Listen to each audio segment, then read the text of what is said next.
In recent debates on Arabic Al Jazeera TV, they keep referring to Huntington's Clash of Civilizations statement. What is the story behind this, and are we actually having a clash of civilizations? Clash of civilizations is a theory proposed by political scientist Samuel P. Huntington that people's cultural and religious identities will be the primary source of conflict in the post-Cold War world. The theory was originally formulated in 1993 in a Foreign Affairs article titled The Clash of Civilizations. The term itself was first used by Bernard Lewis in an article in September 1990 issue of the Atlantic Monthly titled The Roots of Muslim Rage. Huntington argues that the widespread Western belief in the universality of the West values and political system is naive, and that continued insistence on democratization and such universal norms will only further antagonize other civilizations.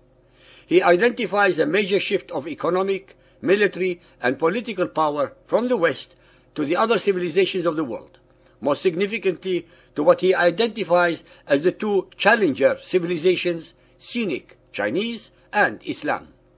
Specifically, he believes that China's goals are to reassert itself as a regional hegemon. Thus, the rise of China poses one of the most significant problems and the most powerful long-term threat to the West, as Chinese cultural assertion clashes with the American desire for the lack of a regional hegemony in East Asia. Huntington argues that the Islamic civilization has experienced a massive population explosion, which is fueling instability both on the borders of Islam and in its interior, where fundamentalist movements are becoming increasingly popular. Manifestations of what he terms the Islamic resurgence include the 1979 Iranian Revolution and the First Gulf War.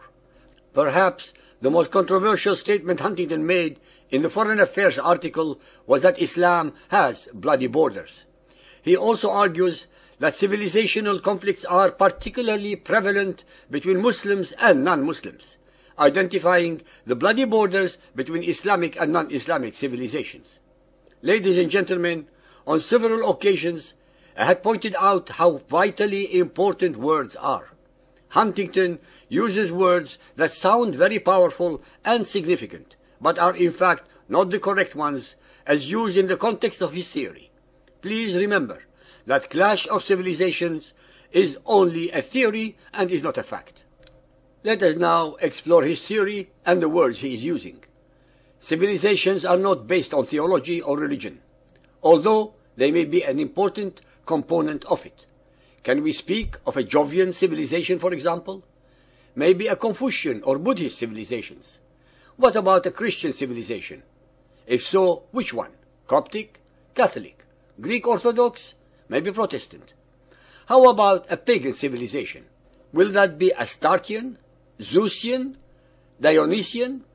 Since we cannot use any of the above, why then do Huntington and others speak of Islamic civilization?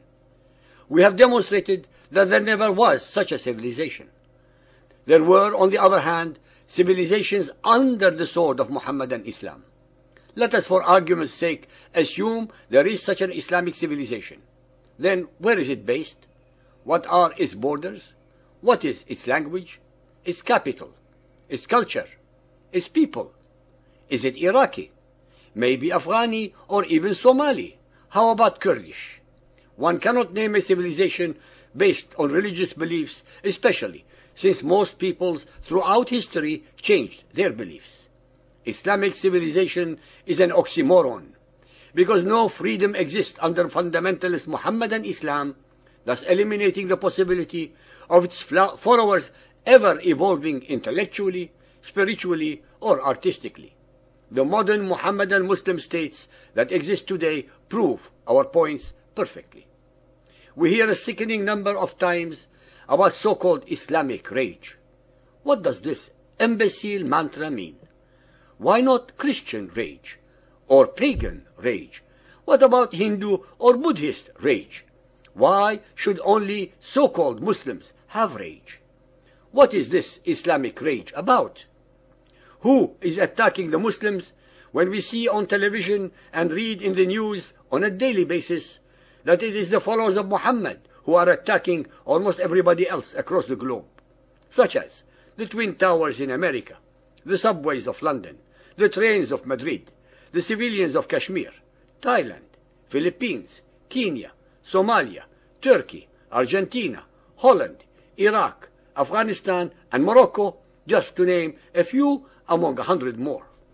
It is an obscene distortion of facts, history, morality, and justice to speak of Islamic rage when they are invariably the aggressors and victimizers of all so-called unbelievers, 80% of humanity.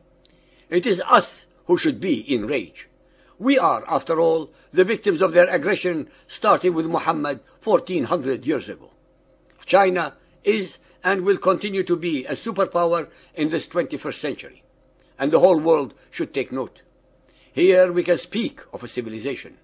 It is, after all, one of the oldest. Please note, we do not call it Confucian civilization. I completely disagree with Huntington's very negative conclusions regarding China. She will of course assert her dominance in Asia. She will do her best to have stable and secure borders.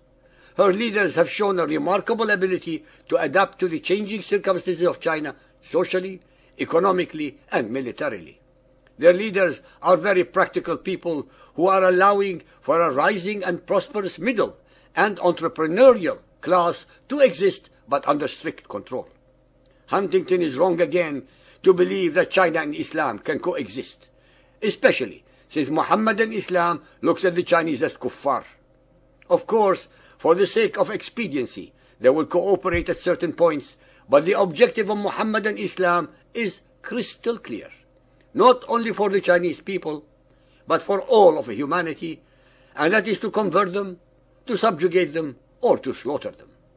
I agree totally with Huntington's Islam has bloody borders. They have had them since Muhammad 1400 years ago.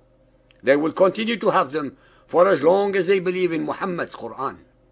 What we have on the world stage is a clash of religious beliefs, and most assuredly not a clash of civilizations.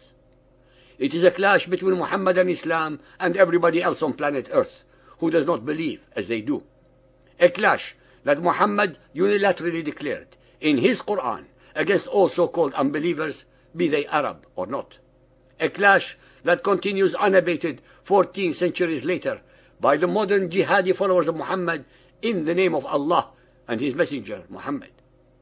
A clash that will bring death and destruction to tens of millions of people if the world community does not wake up very soon to the reality of this threat and its forthcoming disaster.